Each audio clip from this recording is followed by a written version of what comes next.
A paz do Senhor. Vamos dar início ao nosso estudo bíblico do dia de hoje. Hoje aqui é o dia 116. Vamos ler Juízes 6, de 1 a 40. Os israelitas fizeram o que era mal aos olhos do Senhor.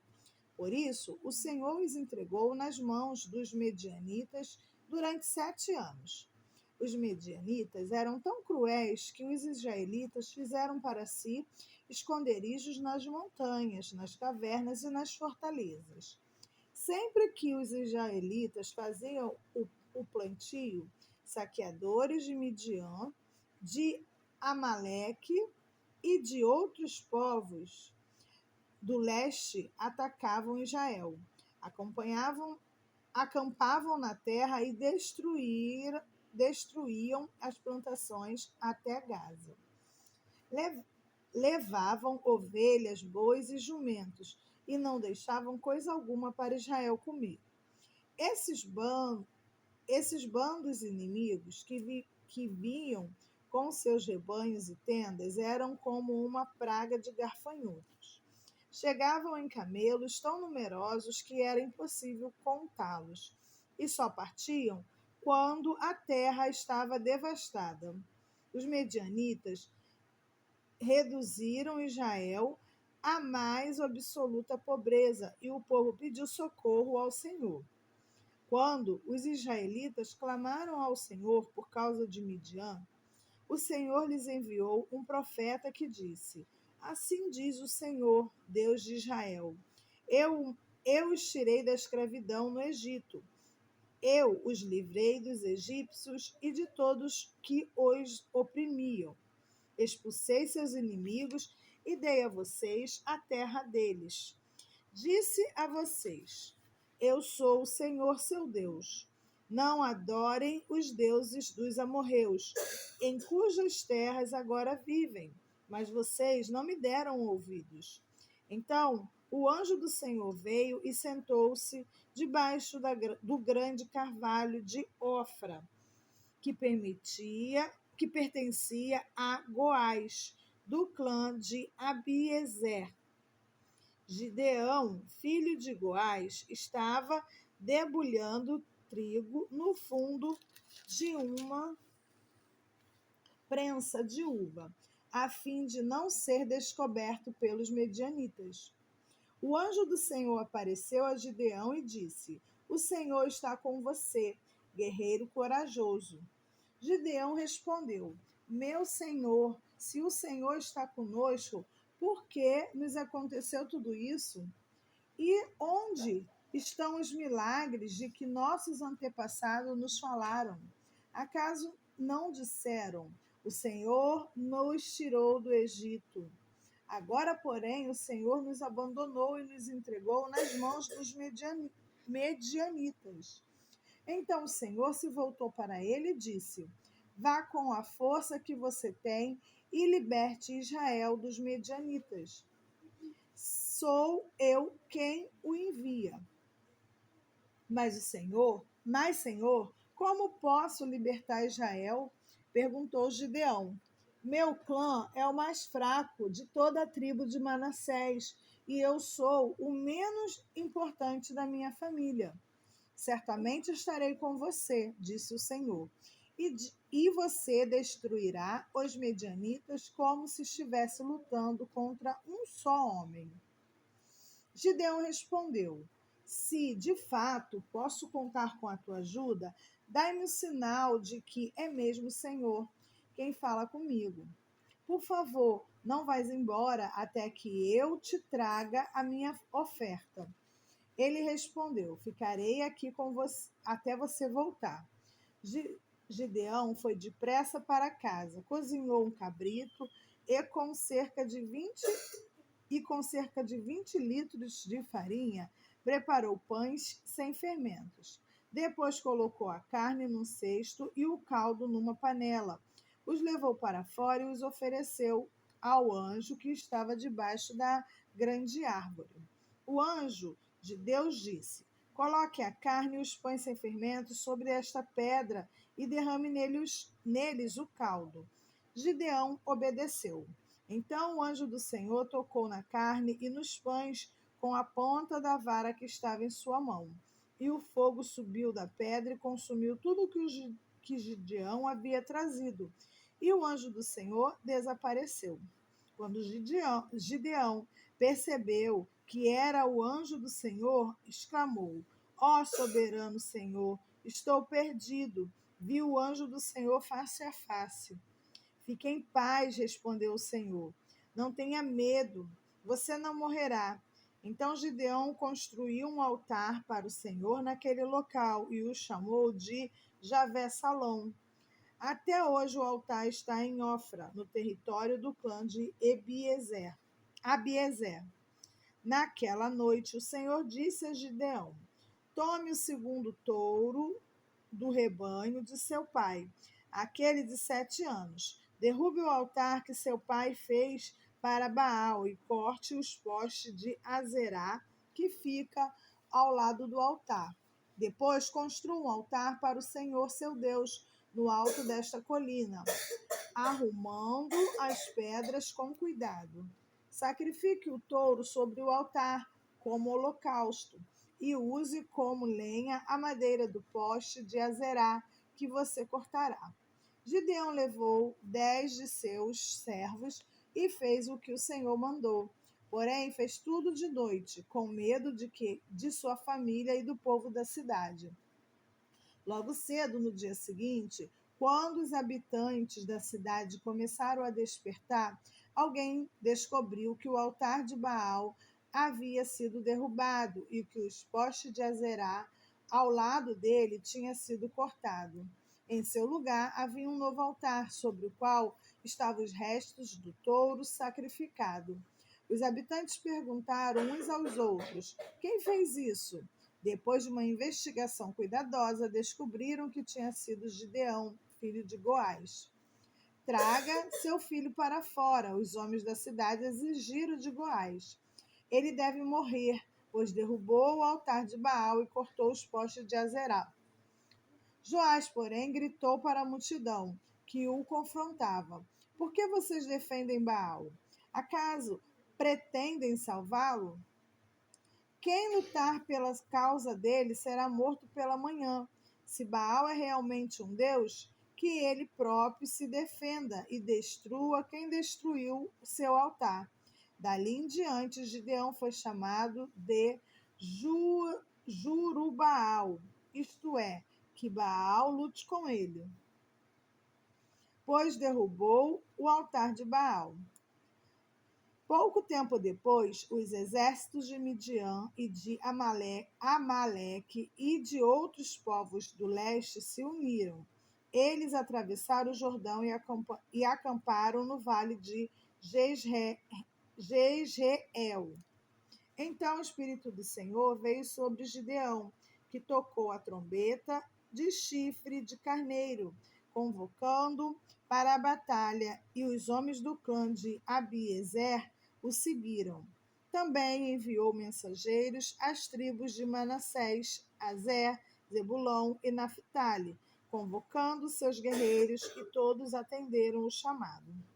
Então Gideão disse a Deus: Se de fato vais me usar para salvar Israel, como prometeste, dá-me uma prova da seguinte forma: Hoje à noite deixarei um pouco de lã na eira, onde se peneiram os grãos.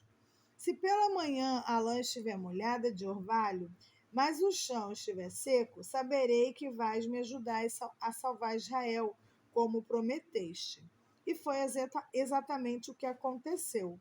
Na manhã seguinte, bem cedo, Gideão se levantou, espremeu a lã e recolheu uma tigela cheia de água.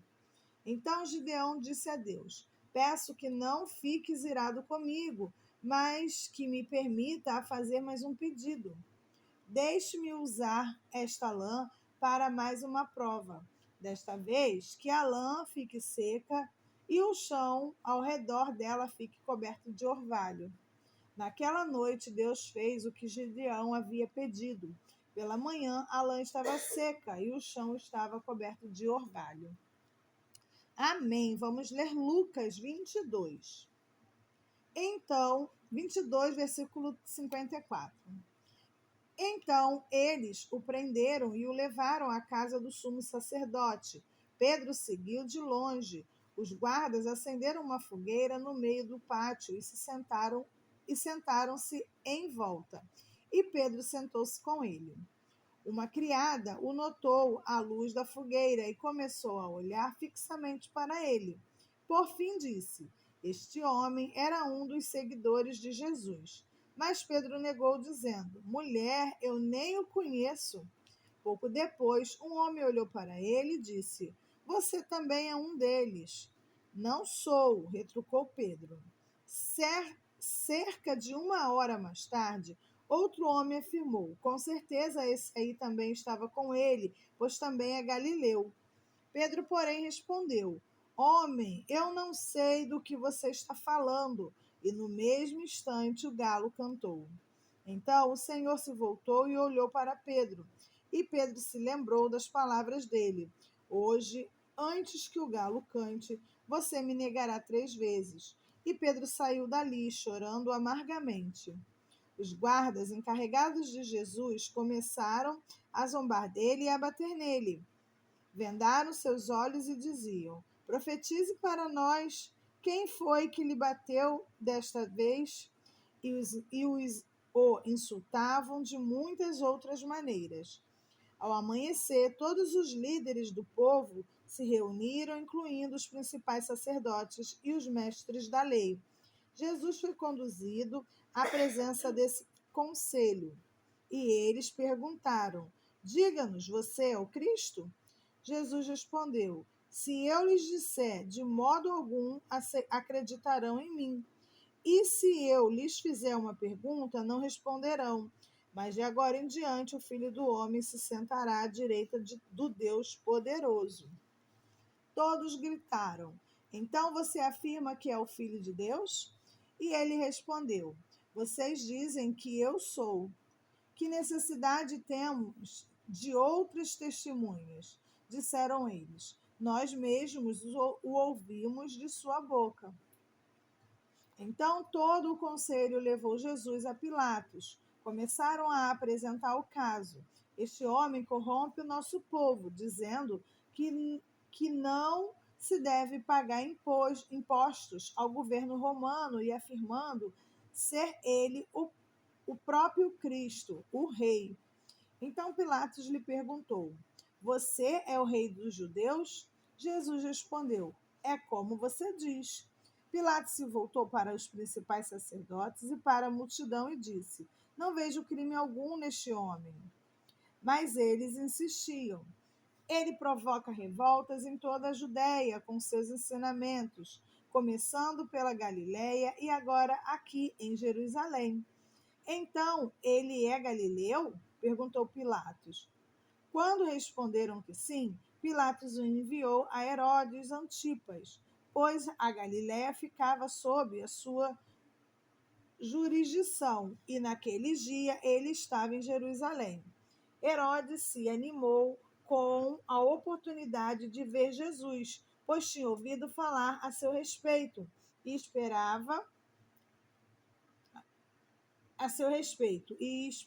havia um tempo, vê-lo realizar algum milagre. Fez uma série de perguntas a Jesus, mas ele não lhe respondeu. Enquanto isso, os principais sacerdotes e mestres da lei permaneciam ali, gritando acusações. Então Herodes e seus soldados começaram a zombar de Jesus e a ridicularizá-lo. Por fim, vestiram nele um manto real e o mandaram de volta a Pilatos. Naquele dia, Herodes e Pilatos, que eram inimigos, tornaram-se amigos. Amém. Vamos ler Salmos 95, 1 e Salmos 96, 13. Venham, vamos cantar ao Senhor. Vamos aclamar a rocha de nossa salvação. Vamos chegar diante dele com ações de graça e cantar a ele salmos de louvor. Pois o Senhor é o grande Deus, o grande Rei acima de todos os deuses. Em suas mãos estão as profundezas da terra. A ele pertencem os mais altos montes. O mar é dele, pois ele o criou. Suas mãos formaram a terra firme. Venham, vamos adorar e nos prostrar. Vamos nos ajoelhar diante do Senhor, nosso Criador. Pois ele é o nosso Deus. Somos o povo que ele pastoreia, o rebanho sob seu cuidado. Quem dera hoje vocês ouvissem a voz do Senhor, pois ele diz: não endureçam o coração como fizeram seus antepassados em Meribá, como fizeram em Massá, no deserto. Ali eles me tentaram e me puseram à prova, apesar de terem visto tudo o que fiz. Por 40 anos estive irado com eles e disse: são um povo cujo coração sempre se afasta de mim. Recusam-se a andar em meus caminhos. Assim jurei em minha ira: jamais entrarão em meu descanso. Cantem ao Senhor um cântico novo. Toda a terra cante ao Senhor. Cante ao Senhor e louvem o seu nome. Proclamem todos os dias a sua salvação. Anuncie a sua glória entre as nações. Contem a todos as suas maravilhas. Grande é o Senhor, digno de muito louvor. Ele é mais temível que todos os deuses. Os deuses de outros povos não passam de ídolos, mas o Senhor fez os céus. Glória e majestade o cercam, força e beleza enche o seu santuário. Ó nações do mundo, reconheçam o Senhor. Reconheçam que o Senhor é forte e glorioso. Deem ao Senhor a glória que seu nome merece. Tragam oferta e entreguem em seus pátios. Adore o Senhor em todo o seu santo esplendor. Toda a terra trema diante dele. Digam entre as nações: o Senhor reina. Ele firmou o mundo para que não seja abalado. E com imparcialidade julgará todos os povos. Alegrem-se os céus e exultem a terra. Deem louvor o mar e tudo que nele há. Os campos e suas colheitas gritem de alegria. As árvores do bosque exultem diante do Senhor, pois ele vem julgar a terra, julgará o mundo com justiça e as nações com sua verdade. Amém. Vamos ler Provérbios 14, versículos 5 e 6. A testemunha honesta não mente, a testemunha falsa respira mentiras.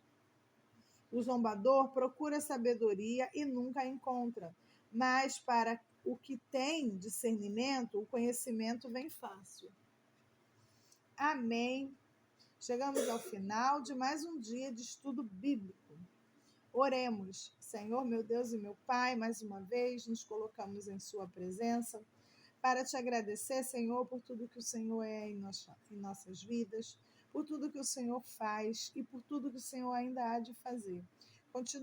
Continue conosco, Senhor, nos protegendo, nos capacitando, nos dando discernimento e entendimento. Fortaleça, Senhor, a nossa vida, Senhor, livra-nos de todo o mal. Em nome de Jesus, amém.